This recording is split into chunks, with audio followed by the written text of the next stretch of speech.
حدیث رسول لایا ہوں، میں حدیث رسول لایا ہوں، لو مدینے کا پھول لایا ہوں، میں حدیث رسول لایا ہوں۔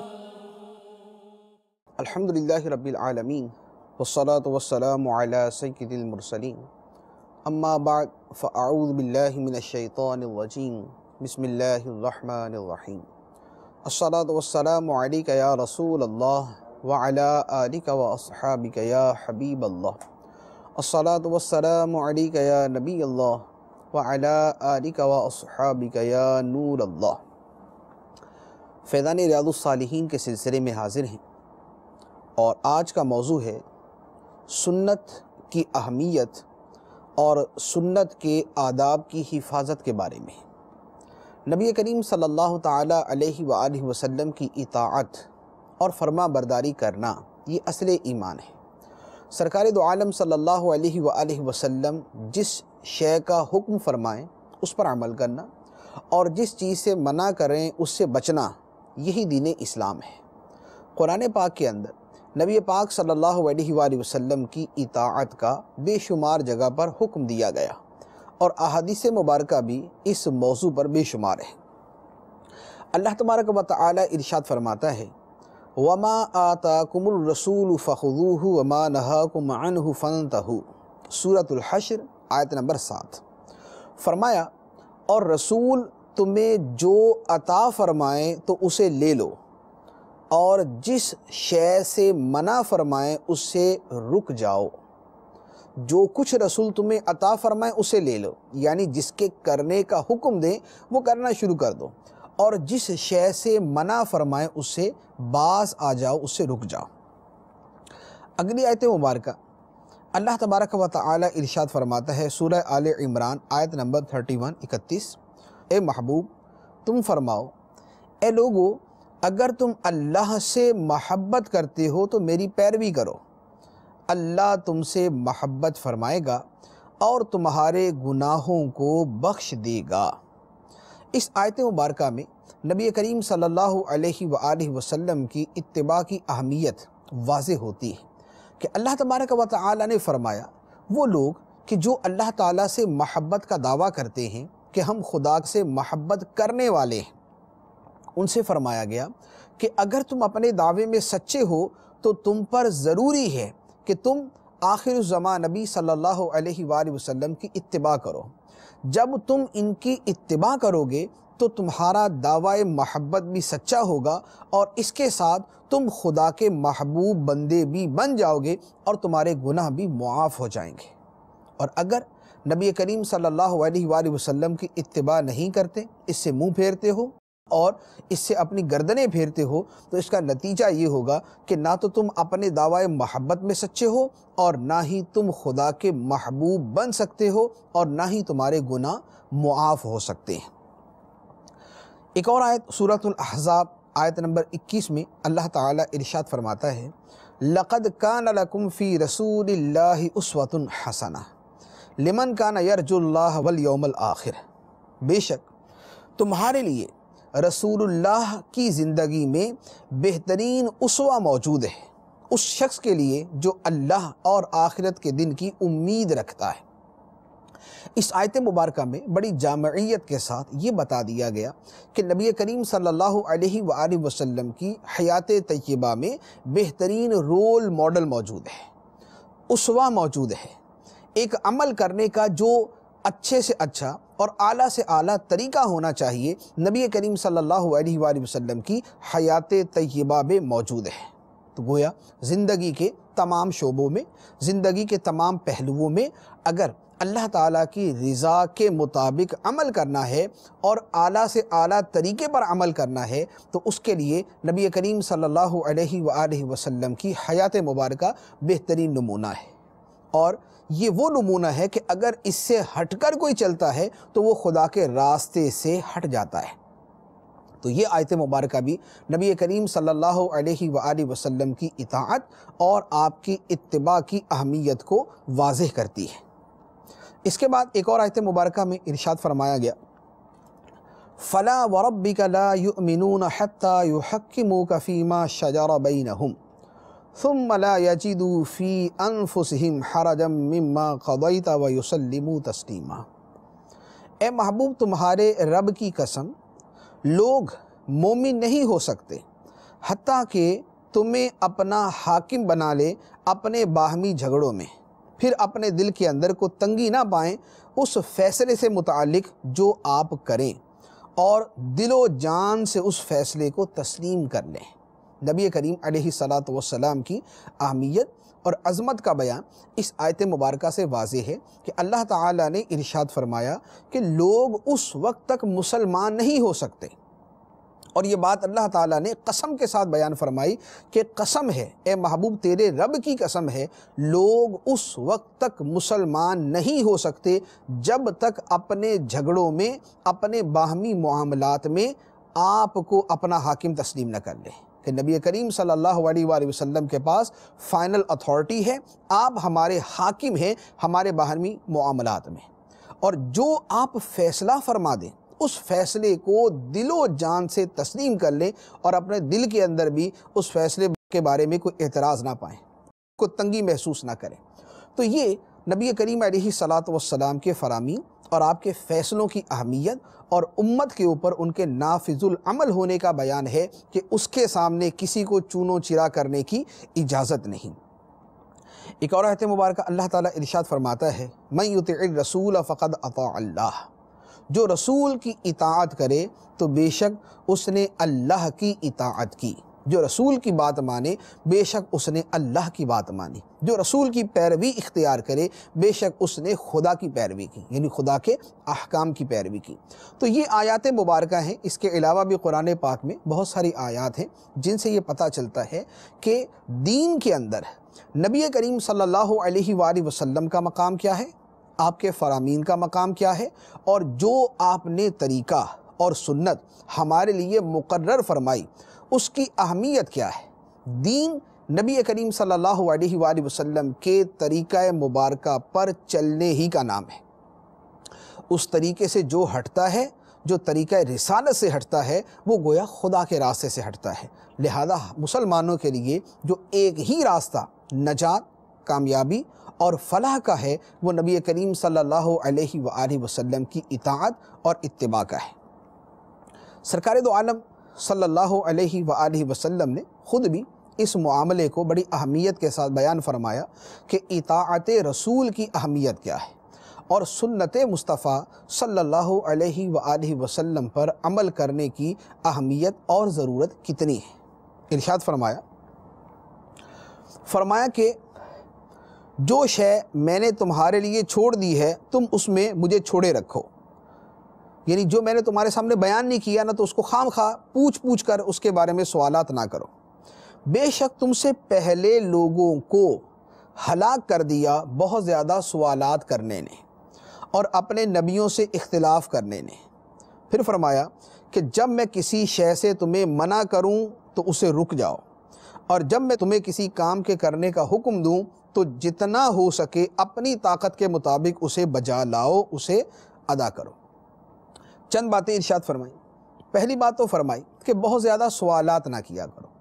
ایک تو یہ کہ نبی کریم صلی اللہ علیہ وآلہ وسلم سے سوالات کے اندر ایک حکمت تو یہ پوشیدہ ہے کہ بہت ساری چیزوں کو نبی پاک علیہ السلام نے بغیر بیان کیے چھوڑ دیا، اس میں امت کے سامنے اجتہاد کا راستہ کھولا ہے، لیکن اگر اس کے بارے میں سوال کر کے اس کے جوابات لیے جاتے رہیں گے تو نتیجہ یہ ہوگا کہ ہر بات منصوص شرعی ہو جائے گی، یعنی ہر بات جو ہے وہ رسول اللہ کا حکم بن جائے گی۔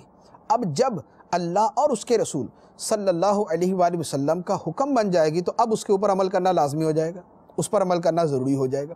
تو ایک شے ضروری نہیں تھی لیکن زیادہ سوالات کر کے اسے پوچھ کر ضروری کروا لیا، اب خود جو ہے وہ پریشانی کے اندر پھنس گئے۔ تو یہاں پر ایک بہت بڑی حکمت یہ ہے۔ دوسری حکمت سوالات کرنے میں یہ بھی ہے کہ یہ نہ ہو کہ سوالات تو کرتے رہیں اور عمل کرنے کا نام و نشان نہ ہو، جیسے ہمارے زمانے میں ہوتا ہے۔ بعض لوگوں کو سوالات پوچھنے کا بڑا شوق ہے، اس کا حکم کیا ہے، فلاں کا حکم کیا ہے، اسے کیا کہتے ہیں، فلاں چیز کیا ہے، وہ کیسے ہوتی ہے، اس پر عمل کرنا کتنا ضروری ہے۔ سوالات اتنے کریں گے کہ آدمی تنگ آ جائے، اور عمل صفر، عمل کا نام و نشان نہیں ہے اور سوالات کا ڈھیر لگا ہوا۔ تو یہ طرز عمل کہ آدمی صرف سوالات کرتا رہے، معلومات جمع کرتا رہے اور عمل کا نام نہ لے، یہ شریعت کے اندر مطلوب اور محمود نہیں بلکہ ناپسندیدہ اور نامطلوب ہے۔ تو اب اس میں ان لوگوں کے اعتبار سے نصیحت ہے کہ جو سوالات تو بہت زیادہ کرتے ہیں لیکن عمل کرنے کے وقت جو ہے وہ عمل کرنے سے کنی کتراتے ہیں، تو ان کے لیے اس سے گریز کرنے کا حکم ہے۔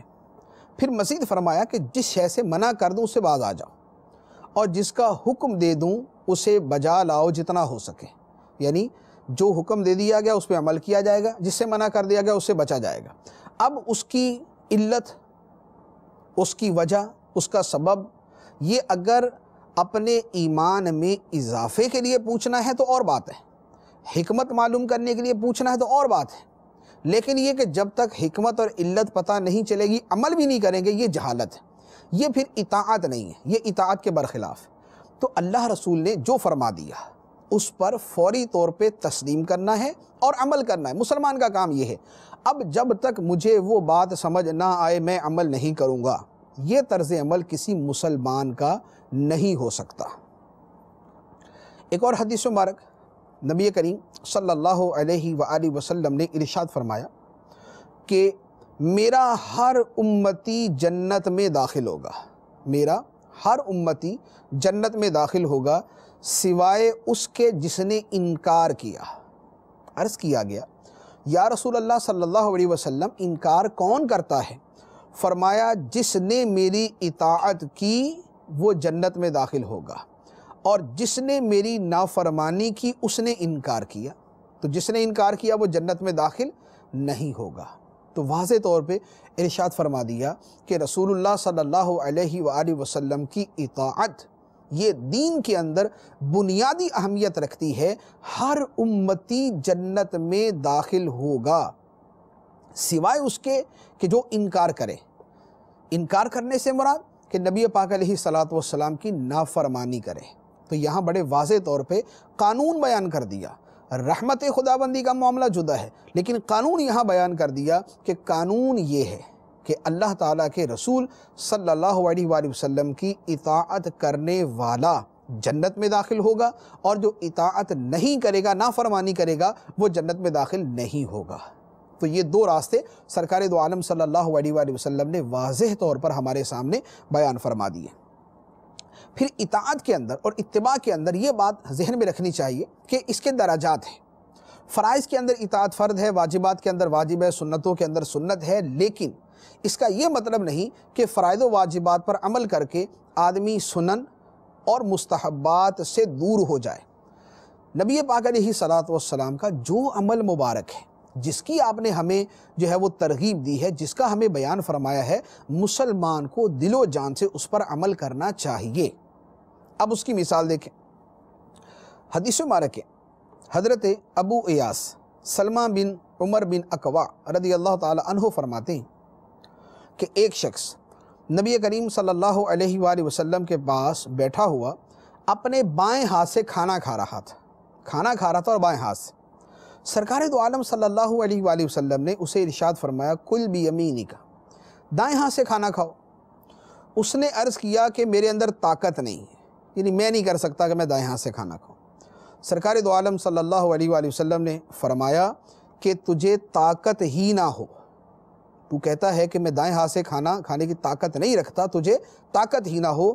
اور اس نے جو منع کیا تھا وہ تکبر کی وجہ سے، بائیں ہاتھ سے اپنی موج مستی میں کھا رہا تھا، دائیں ہاتھ سے کھاتے ہوئے اسے یعنی ایک محسوس ہوتا تھا تو اس نے نہیں کھایا۔ تو سرکار دو عالم صلی اللہ علیہ وسلم نے فرمایا کہ تجھے طاقت ہی نہ ہو دائیں ہاتھ سے کھانے کی، تو راوی فرماتے ہیں کہ وہ شخص اپنے دائیں ہاتھ کو اپنے منہ تک اٹھانے کی طاقت سے ہی محروم ہو گیا، یعنی اس کا یہ ہاتھ شل ہو گیا اور اس میں اتنی طاقت ہی نہ رہی کہ اٹھا کر اپنے منہ کے قریب لے کے جائے۔ بخاری شریف کی یہ حدیث مبارک ہے۔ اب یہاں پر غور کریں، جو معاملہ بیان کیا گیا وہ کیا ہے؟ وہ فرض ہے، وہ واجب ہے، سنت ہے، وہ سنت ہے۔ اور کھانا کھانے کی سنتوں میں سے ایک سنت ہے کہ دائیں ہاتھ سے کھانا کھانا چاہیے۔ بائیں ہاتھ سے کھانا کھانا خلاف سنت ہے اور شیطان کا طریقہ ہے۔ دائیں ہاتھ سے کھانا کھانا سنت ہے اور سرکار دو عالم صلی اللہ علیہ وآلہ وسلم کا طریقہ ہے۔ لیکن نبی پاک صلی اللہ علیہ وآلہ وسلم نے اس سنت مبارکہ پر بھی کتنی تاکید کے ساتھ اسے باقاعدہ فرمایا کہ دائیں ہاتھ سے کھانا کھاؤ، لیکن اس نے تکبر کی وجہ سے منع کر دیا کہ میرے دائیں ہاتھ میں طاقت ہی نہیں ہے کھانا کھانے کی، یعنی میں نہیں اسے کھا سکتا۔ اب اس کا یہ جواب تھا تکبر کی وجہ سے۔ اب فی نفسی ہی جتنا معاملہ تھا وہ معاملہ تو سنت کی ادائیگی تک تھا، لیکن جب سنت پر عمل نہ کرنے میں تکبر شامل ہو گیا، اب وہی میٹر حرام ہو گیا۔ اور نبی پاک علیہ الصلوۃ والسلام نے اسی بات پر غضب کا اظہار فرماتے ہوئے اس کے خلاف دعا کر دی کہ تیرے ہاتھ کو منہ تک جانے کی توفیق ہی نہ ہو، اور نتیجہ یہ ہوا کہ اس کا ہاتھ شل ہو گیا۔ اس سے دو باتیں پتہ چلی۔ پہلی بات تو یہ ہے کہ سنت پر عمل کیا جائے، اگرچہ وہ کھانے پینے کے معاملات میں ہو، اگرچہ وہ سونے جاگنے کی چیز ہو، اگرچہ وہ اٹھنے بیٹھنے سے تعلق رکھتی ہو، اگرچہ وہ گفتگو کرنے کے ساتھ تعلق رکھتی ہو، زندگی کے کسی بھی شعبے کے ساتھ جو سنت تعلق رکھتی ہے اس پر عمل کیا جائے۔ اور دوسری بات یہ واضح ہوئی کہ تکبر جو ہے یہ بڑی تباہ کن چیز ہے۔ تکبر جو ہے وہ بعض اوقات کسی ایک معمولی سے عمل کو تکبر کی ملاوٹ کی وجہ سے انتہائی خوفناک اور خطرناک بنا دیتا ہے۔ ایک ترک سنت بذات خود اتنا شدید عمل نہیں تھا، لیکن تکبر کی وجہ سے وہی حرام کے درجے میں بھی چلا گیا اور تباہی کا ذریعہ بھی بن گیا۔ اس کے بعد اگلی حدیث مبارک حضرت نعمان بن بشیر رضی اللہ تعالی عنہ سے روایت ہے، فرماتے ہیں میں نے رسول اللہ صلی اللہ علیہ وآلہ وسلم کو فرماتے ہوئے سنا کہ تم ضرور اپنی صفوں کو سیدھا کر لو، ورنہ یہ ہوگا کہ اللہ تمہارے چہروں کو بگاڑ دے گا، اللہ تمہارے چہروں کو بگاڑ دے گا۔ صفوں کو درست کرنا، ہم جماعت کے ساتھ جب نماز پڑھتے ہیں تو دوران جماعت صفوں کو سیدھا رکھنے کا حکم ہے اور یہ واجب ہے۔ اب یہ ایک سنت ہے، یعنی واجب ہے اس اعتبار سے کہ وہ جو فقہی مراتب ہے اس کے اعتبار سے واجب، اور سنت ہے اس اعتبار سے کہ قرآن سے ثابت نہیں بلکہ سرکار دو عالم صلی اللہ علیہ وآلہ وسلم نے اس کا حکم فرمایا۔ تو اب نبی پاک علیہ الصلوۃ والسلام کا ایک طریقہ ہے کہ صفوں کو سیدھا کیا جائے، اس کی مخالفت کرنے کے اوپر نبی پاک صلی اللہ علیہ وآلہ وسلم فرما رہے ہیں کہ اپنی صفوں کو ضرور سیدھا رکھو، ورنہ یہ نہ ہو کہ تمہارے چہرے بگاڑ دیے جائیں۔ تو چہروں کا بگڑ جانا کتنی بڑی وعید ہے، اور وہ فرمایا کہ صفیں سیدھی نہ کرنے کی صورت میں، کہ صفیں سیدھی نہ کریں گے تو یہ انجام ہو سکتا ہے۔ تو اس سے پتہ چلا کہ نبی پاک صلی اللہ علیہ وآلہ وسلم کے بیان کردہ احکام اور آپ کے بیان کردہ طریقہ کار پر عمل کرنے کی حتی الامکان کوشش کی جائے گی۔ ایک اور روایت کے اندر ہے، اس میں بھی اسی طرح کے الفاظ ہیں، اس میں صرف اتنا پتہ چلتا ہے، یعنی اس میں جو اضافہ ہے کہ نبی پاک صلی اللہ علیہ وآلہ وسلم صفوں کو بڑی توجہ کے ساتھ درست کروایا کرتے تھے۔ جماعت سے پہلے نبی پاک صلی اللہ علیہ وآلہ وسلم صفوں کو درست کروایا کرتے تھے، حتیٰ کہ صحابی فرماتے حتیٰ کہ ہم نے سمجھ لیا کہ صفیں کیسے سیدھی کرنی۔ ایک مرتبہ سرکار علیہ السلام تشریف لائے اور اللہ اکبر کہنے ہی لگے تھے کہ آپ نے دیکھا کہ ایک شخص کا سینہ باہر نکلا ہوا، یعنی وہ صف سے تھوڑا سا آگے تھا۔ نبی پاک صلی اللہ علیہ وآلہ وسلم نے فرمایا، اے اللہ کے بندو، اپنی صفوں کو ضرور سیدھا کرو، ورنہ یہ نہ ہو کہ اللہ تعالیٰ تمہارے چہروں کو بگاڑ دے، اللہ تعالیٰ تمہارے چہروں کو بگاڑ دے۔ تو اس سے پتہ چلا کہ نبی پاک صلی اللہ علیہ وآلہ وسلم ایک طریقہ بیان فرماتے، پھر اس پر عمل کرنے کی خاطر بار بار لوگوں کو بیان کرتے یا پریکٹیکل کرواتے، حتیٰ کہ صحابہ کرام میں وہ طریقہ رچ بس جاتا اور ان میں رائج ہو جاتا۔ تو اب جماعت کے اندر کھڑے ہوں تو جیسے اب ہمیں پتہ چلا کہ جماعت کے اندر صفوں کو سیدھا کرنے کا حکم، تو اب ہر بندہ اپنی جگہ پر جماعت میں جب کھڑا ہو تو صف کو سیدھی رکھنے کی کوشش کرے۔ ہمارے ہاں امام صاحب اعلان بھی کرتے ہیں یا مکبر جو تکبیر پڑھتا ہے وہ اعلان بھی کرتا ہے، لیکن اس کے باوجود لوگ اپنے مزے میں کھڑے ہوتے ہیں، توجہ دی نہ دی، اعلان سنا نہ سنا، صف سیدھی کی نہ کی، برابر شد.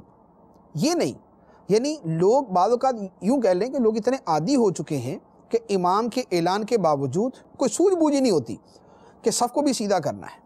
جب باقاعدہ اعلان کیا گیا، بالفرض اعلان نہ بھی کیا جائے تو صف سیدھی کرنا جو ہے یہ امام کا کام نہیں ہے، یہ مقتدیوں کا اپنا کام.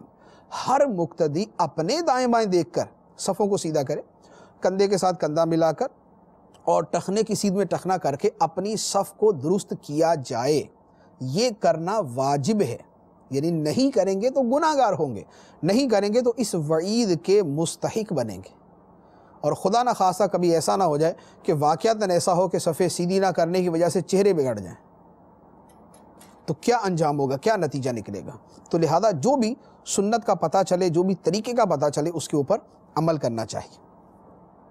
اور حدیث مبارک حضرت ابو موسیٰ اشعری رضی اللہ تعالی عنہ سے مروی ہے، فرماتے ہیں کہ مدینہ منورہ میں رات کے وقت ایک گھر میں آگ لگ گئی.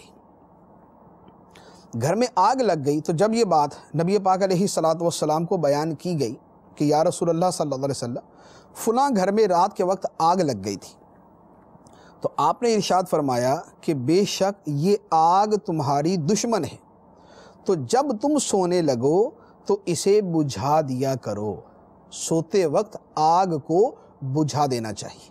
یہ نبی پاک صلی اللہ علیہ وآلہ وسلم کا حکم اور آپ کی طرف سے ایک باقاعدہ ادب رات کا سوتے وقت کا بیان کیا گیا. اور ایک روایت میں یہ ہے کہ سرکار علیہ السلام نے بیان فرمایا اور کسی نے اس پر عمل نہ کیا تو اس کے گھر میں آگ لگ گئی، اور اس کے اوپر سرکار علیہ السلام نے یہ ارشاد فرمایا. اب یہاں پر دو باتیں پتہ چلتی. ایک تو جو ہمیں سیدھی سیدھی سنت کا پتہ چلا کہ رات کے وقت گھر میں آگ جلتے ہوئے چھوڑ کر سونا یہ خلاف سنت ہے، اور اس پر سختی کے ساتھ جو ہے وہ عمل کرنا چاہیے کہ رات کے وقت جو ہے وہ چولہا جو ہے وہ جلتا ہوا نہ چھوڑا جائے. ایک تو یہ. اب اسی پر قیاس کر کے دوسری صورتیں بھی ہیں، جیسے مثال کے طور پہ سردیوں کے موسم میں گھروں کے اندر گیس کے ہیٹر چلتے ہیں. اب گیس کے ہیٹر اگر چلتے ہیں تو گیس کا ہیٹر چلتا ہوا چھوڑ دینا یہ بعض اوقات موت کا سبب بن جاتا ہے، گھر میں آگ لگنے کا سبب بن جاتا ہے. اور رات میں گیس بند ہوئی، ہیٹر بند ہو گیا، اس کے بعد دوبارہ جو ہے وہ گیس آئی، اب ہیٹر تو خود بخود نہیں چلے گا. اب اس کا نتیجہ کیا ہوگا کہ گیس کا اخراج ہوتا رہے گا. اب گیس کا اخراج ہوتا رہے گا، نتیجہ یہ ہوگا کمرے کے اندر گیس بھری اور صبح کو پتہ چلا کہ اخبار میں خبر آئے گی کہ فلاں گھر کے اندر گیس کے لیکیج کی وجہ سے جو ہے اتنے شخص جو ہے وہ مر گئے. نبی پاک صلی اللہ علیہ وآلہ وسلم نے جو ہمیں طریقہ بیان فرمایا تھا، اگر اس کے اوپر عمل ہوتا کہ گھر میں سوتے وقت آگ جلتے ہوئے چھوڑ دینا، اس سے بھی بچا جاتا، اور اسی سے ملتی جلتی جو اور صورتیں ہیں ان سے بھی بچا جاتا، تو کم از کم ہم اپنے اس جانی، مالی اور دنیاوی نقصان سے بچ جاتے. تو اس طریقہ مبارکہ کو بطور سنت کے ادا کرنا چاہیے. اس میں یہ ہے کہ عمل کا ثواب تب ملے گا جب سنت کی نیت ہو. رات کو سوتے وقت اکثر و بیشتر عادت یہی ہے کہ چولہا بند کر دیتے. کم ایسا ہوتا ہے کہ چولہا آدمی جو ہے وہ کھلا چھوڑ کر سوئے. اس میں پہلے نمبر پر تو یہ ہے کہ جب رات کو چولہا بند کریں کہ میں بند کر کے سو رہا ہوں، اس میں اب گیس کی بچت کی نیت تو ہر ایک کی ہوتی ہے، اپنی حفاظت کی نیت بھی ہوتی ہے. اس کے ساتھ یہ نیت باقاعدہ شامل کرے کہ نبی پاک صلی اللہ علیہ وآلہ وسلم کا حکم مبارک ہے کہ سوتے وقت آگ کو بجھا کر سویا کرو.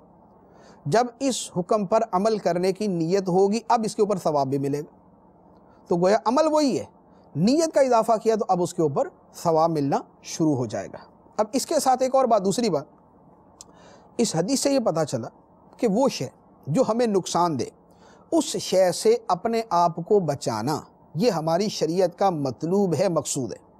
اس لیے رات کو یہ جو ہے وہ چولہا بند کرنے کا حکم فرمایا. اب جیسے رات کو چولہا جلتے چھوڑنا ہمارے لیے نقصان دہ ہے اور اس سے بچنے کا نبی پاک علیہ السلام نے حکم دے دیا. اب ہماری زندگی کے دیگر معاملات کہ جن کے بارے میں ہمیں پتہ ہے کہ یہ ہمیں نقصان دے سکتے ہیں، مثال کے طور پہ موٹر سائیکل چلانے والا وہ اپنے بائک چلانے کے اعتبار سے چیزوں کو دیکھے، کار چلانے والا اپنے اعتبار سے چیزوں کو دیکھے، پیدل چلنے والا، سڑک پار کرنے والا اپنے اعتبار سے چیزوں کو دیکھے. یوں مختلف زندگی کے جو پہلو اور شعبے ہیں وہاں پر ہر آدمی اس پر غور کرے کہ کون سی شے مجھے نقصان پہنچا سکتی ہے اور اس شے سے اپنے آپ کو بچانے کی کوشش کرے۔ یہ شریعت کے اندر مطلوب ہے اور شریعت کے احکام میں سے۔